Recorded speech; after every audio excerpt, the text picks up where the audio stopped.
Fokus ke lingkaran pengaruh, sisanya abaikan. Kata-kata ini gue dapetin di tahun 2013 dari atasan gue dulu, waktu gue baru memulai karir di industri retail di Indonesia.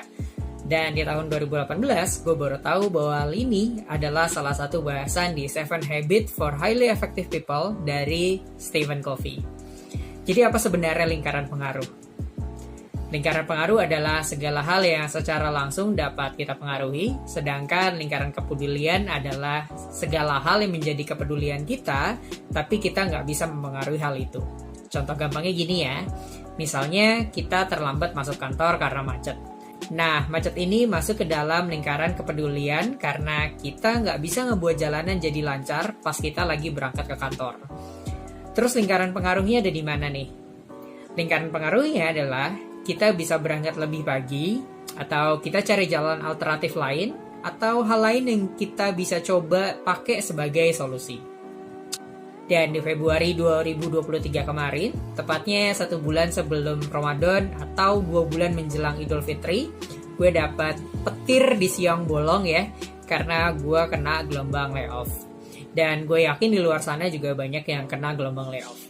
Kalau lo lihat data dari e-commerce gitu ya, salah satu akun Instagram yang banyak diikutin sama orang-orang, ada sekitar 6 ribuan orang yang terdampak layoff, terutama di industri startup ya.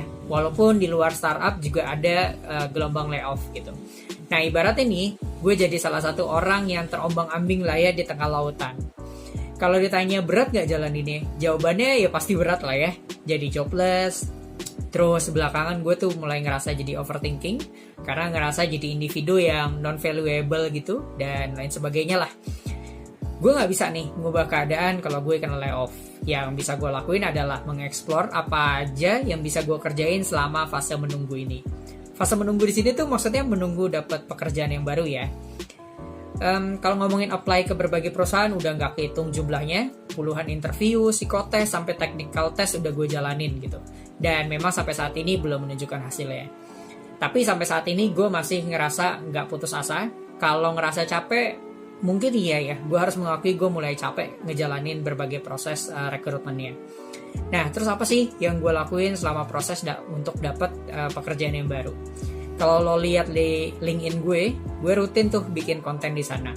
Mulai dari infografis, komik wannabe, sampai video e-learning singkat. Gunanya apa sih sebenarnya bikin konten di sana? Betul, memperbesar lingkaran pengaruh. Hal itu gue lakuin untuk memperbesar peluang gue untuk muncul di permukaan di tengah ramainya kandidat yang berseliweran. Gue terus rutin bikin konten untuk dapetin exposure dari para profesional di LinkedIn supaya memperbesar peluang gue dilirik dan dihubungi oleh recruiter. Nah, itulah cara gue untuk memperbesar lingkaran pengaruh. Balik lagi ke kata-kata di awal, fokus ke lingkaran pengaruh, sisanya abaikan. Itu aja dari gue. Thank you.